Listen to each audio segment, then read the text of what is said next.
The Lord be with you. I'm Deacon Keith Fournier, and our first reading is taken from the book of the prophet Ezekiel. The word of Yahweh was addressed to me as follows. Son of man, confront Jerusalem with her loathsome practices. Say, the Lord Yahweh says this, by origin and birth, you belong to the land of Canaan. Your father was an Amorite and your mother a Hittite. At birth, the very day you were born, there was no one to cut your navel-string, or wash you in water to clean you, or rub you with salt, or wrap you in swaddling clothes. No one looked at you with pity enough to do any of these things out of sympathy for you. You were exposed in the open fields in your own dirt on the day you were born. I saw you kicking on the ground in your blood as I was passing. And I said to you, as you lay in your blood, live. And I made you grow like the grass of the fields.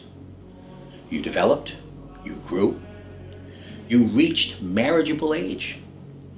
Your breasts became firm and your hair grew richly, but you were stark naked. Then I saw you as I was passing. Your time had come, the time for love. I spread my cloak over you, covered your nakedness. I gave you my oath. I made a covenant with you, declares the Lord Yahweh, and you became mine. I bathed you in water. I washed the blood off you. I anointed you with oil. I gave you embroidered dresses, fine leather shoes, a linen headband, and a cloak of silk. I loaded you with jewels, gave you bracelets for your wrists and a necklace for your throat. I gave you a nose ring and earrings. I put a beautiful diadem on your head. You were loaded with gold and silver and dressed in linen and silk and brocade. Your food was the finest flour, honey, and oil. You grew more and more beautiful, and you rose to be queen. The fame of your beauty spread throughout the nations, since it was perfect, because I had clothed you with my own splendor, declares the Lord Yahweh. But you became infatuated with your own beauty, and used your fame to play the whore, lavishing your debauchery on all comers. But I shall remember my covenant with you when you were a girl, and shall conclude a covenant with you that will last forever. And so remember and feel ashamed, and in your confusion be reduced to silence, when I forgive you for everything you have done, declares the Lord Yahweh. And our response is from the book of the prophet Isaiah. Look, he is the God of my salvation. I shall have faith and not be afraid. For Yahweh is my strength and my song. He has been my salvation. Joyfully you will draw water from the springs of salvation, and that day you will say, praise Yahweh. Invoke his name.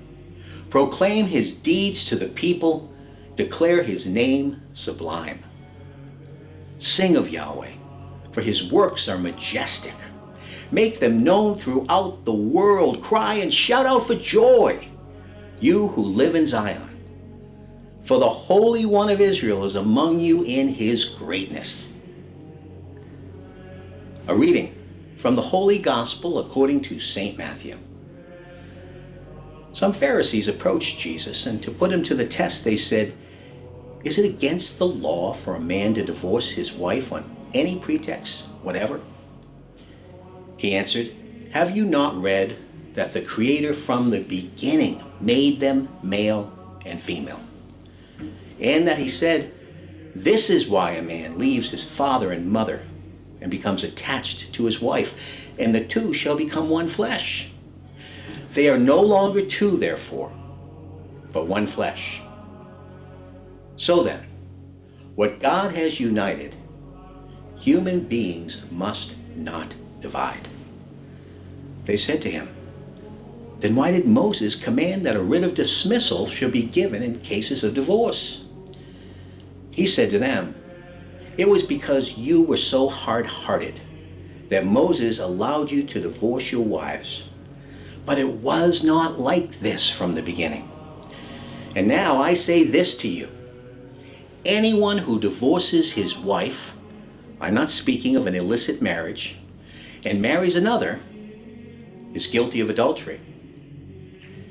The disciples said to him, "If that is how things are between husband and wife, it is advisable not to marry."